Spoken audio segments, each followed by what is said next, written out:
Not being a sheep, not following the trend, and just trying to do something different, embrace your weird thing, and doing what also you love. Because if you do what you love, then you'll do it the best.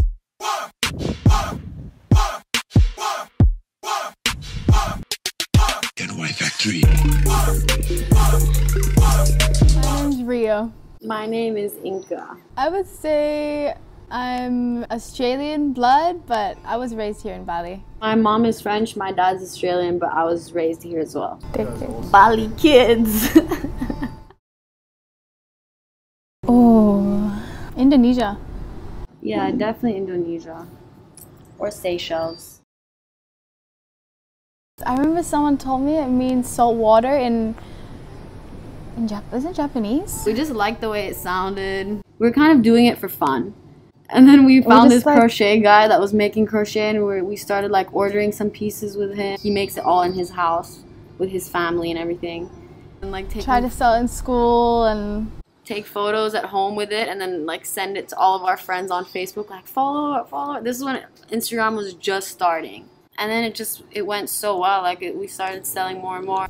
Really focused on the cuts. It's all about the cuts.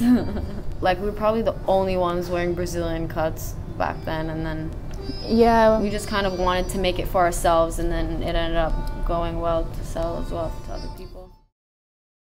Crochet and handmade is ethical. It takes one person to do one thing and slow. Yeah, and they get to do it at home as well with their families. Like they're all literally having a gossip in their home. They always put in like their own ideas as well in the styles. Bali is famous for their hands. Yeah, they're so good at using their hands. How long would it take to make one piece of clothing or swimwear? A pant takes what, a week? Yeah. For a long, like a really detailed pant. For a really detailed big flare pant. It just depends though, like it depends on the day, because you know, if I only put a five piece order in and it's got, I said, you know, bring it in a week, like maybe they want to take 2 days to make that bikini, maybe they want to bang it out. Do whatever they want, I guess. That's what we really love about Akoia, is we're keeping that tradition alive. Right now I don't own Akoia, like legally or anything. And because like we're just together and we both have the same ideas. Like, it's such a fun job. Why would we want to work for a company like at a supermarket? And we just get to learn as well so much from it, like natural dyeing, that whole process. The effects of like non-natural dyeing and non-organic cotton or all of that. But that's the thing, like with sustainable fashion, you can't really do everything 100% sustainable. But if you try, and if you already are like really transparent with what you're doing, and if you understand what you're doing, and like your message and your process is clear, and you just gotta do the best that you can. Exactly. And luckily we're in Bali, where we have so much abundance of nature, and you know, we can work to dye with anything because we have abundance of turmeric and green and organic. It's huge here. So you take all the photos, right, for the brand? How did you start out doing that? Simon. Yeah, my dad. Simon, who's that? My dad. Oh.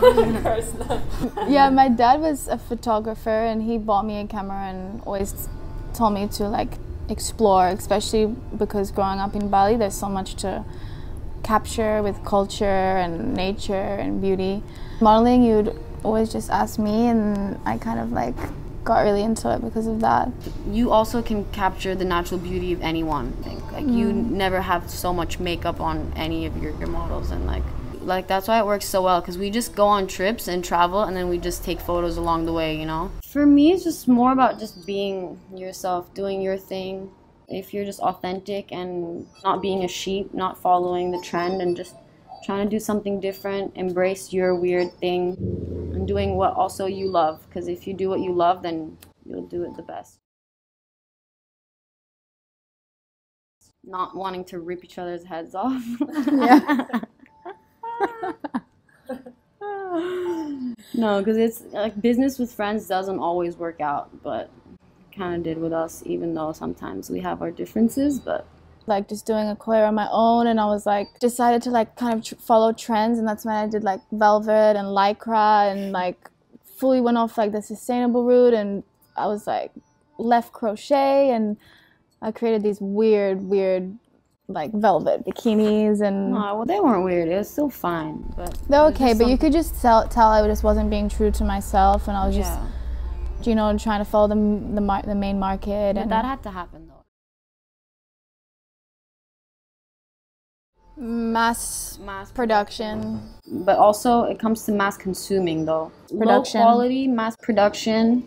I read some statistic, 5 in every 10 shirts are actually like on someone's body. The rest are like chucked away. Landfill. Like having a new campaign every week with like so many pieces, and it's like, but also always having new things coming out means that people always want to buy something new and think like, oh my god, there's this trend, like I can't wear this anymore because it's not trendy anymore, and then just never wear it again. So just overproducing. In the coronavirus, what's the solution? Education, I guess, more ethical brands, and then sustainable people standing brands. up. Yeah, and then more people wearing that, and then it'll decrease the price of it, so hopefully people can start doing it more. Sustainable brands have emerged, like that's when H&M and Zara and all these huge brands are clocking onto. Yeah, but that's the problem though, like greenwashing is so dangerous, you know. It's like we think that they're sustainable, but then they're not supporting sustainable things, and they're still going with all the rest. They're just like putting that as a mask too. So I feel like it's so hard to know who to trust as well, and it's like it's just a never-ending cycle sometimes. So that's why it comes back to what you were saying before, like just do your best. Just, as long as you actually care about it and you're not doing it just because like you want to follow the trend or because wrong intention. Yeah, exactly. So the solution is the type of person you are. I don't like this whole misconception that all these big brands are like the leaders of it all, like making the big rules and big decisions. I think there's so many more small brands that play a role in like defining quality of fashion and value to fashion than these fast producing companies that are the leaders of the fashion worlds. It really takes the consumer to realize if a top is $3, what is the back process? I just don't think that they have morals for human or nature. Or because my mom worked in the fashion industry, the people she used to produce for, they never would come to Bali and see the factories. They would just do everything from London, and they wouldn't realize like the process and like how long it takes with their hands, and they would just always ask for like time limits, and like if something was wrong they wouldn't be understanding. Like they have no connection to their process of garment. Exactly. Luckily we're still so small and intimate. We want to keep it that way, where we know from how it gets from the cotton ball to the top, like, you know. And I think that's so valuable in making clothes, especially if you're a huge designer. We really expect that. If you had a big angry rock, who would you throw it at? Nestle. Yeah, no, Ban Nestle. Ban Nestle. You know, if you go on their website, they have like all of these ads saying like, oh yeah, like we're all natural, we're all this, like human rights, blah blah blah, and it's just all like. They control too much. In Indonesia, we have a huge palm oil problem, and Nestle is like the funder of all of that, which is literally destroying all of Indonesia's rainforest. Huge biodiversity.